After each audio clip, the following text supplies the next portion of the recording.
FliteScooter is our new take on flightboarding, designed for easy learning for almost anyone. But there are still important skills to learn, so please watch this video carefully and expect a few thrills and spills in your first session. First up, let's talk about safety. FliteScooter can travel at speed on water with moving parts.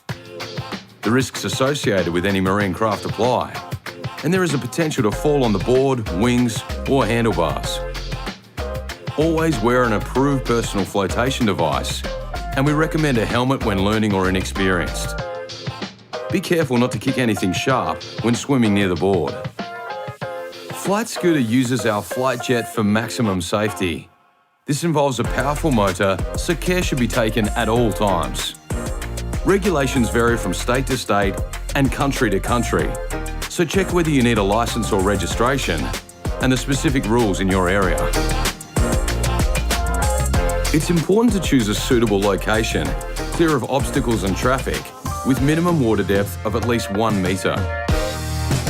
Also be aware, a change in tide will alter the water level and may expose previously submerged objects. Just like operating a boat, striking submerged objects or the sea floor at speed could lead to a fall and could cause injury or damage.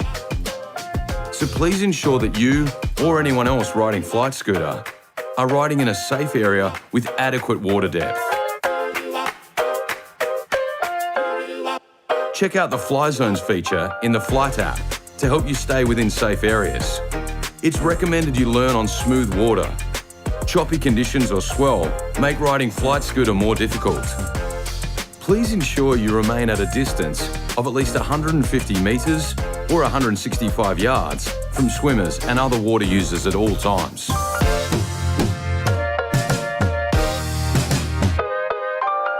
You can carry the board by holding one handle and the mast. The complete setup weighs more than 30 kilos, 66 pounds, so take care or get a friend to help if required. It may be easier to carry it to the water's edge with the flight cell removed. Review our assembly instructions to prepare your FliteScooter. Before entering the water, pair the controller to FliteScooter before arming the board and running the motor. Ensure you're wearing the wireless safety key. You can push FliteScooter out to deeper water either on its side or upside down without the handlebars inserted. Once you're in chest-deep water, flip the board over, insert the handlebars, and climb aboard from the side. At this point, you can lock in the handlebars. If you're stepping on from a dock or the back of the boat, you can have the handlebars clipped in beforehand. From a depth of at least 1 metre, 3 feet, assume a standing position on the scooter, with both hands on the handlebars and feet shoulder-width apart.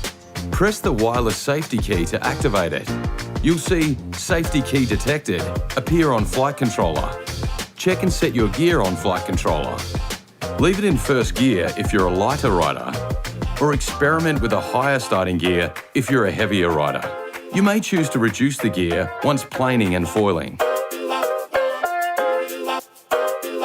To arm the system, press the thumb throttle all the way in, then release it completely. Immediately press and release the minus button on Flight Controller. Now press the thumb throttle and lean forward gently on the handlebars to keep the board flat and planing over the surface of the water.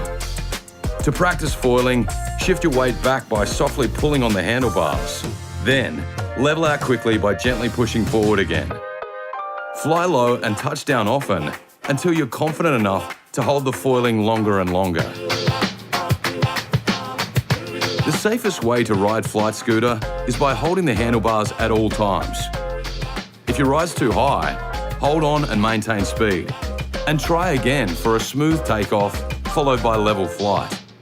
If you do feel yourself losing balance and falling to one side, hold onto the handlebars and roll with your board. This helps to avoid contact with sharp edges like the wings or mast. It also keeps you with your board, so you can easily get back on and try again. If you want to stop quickly, gently release your throttle to drop the speed.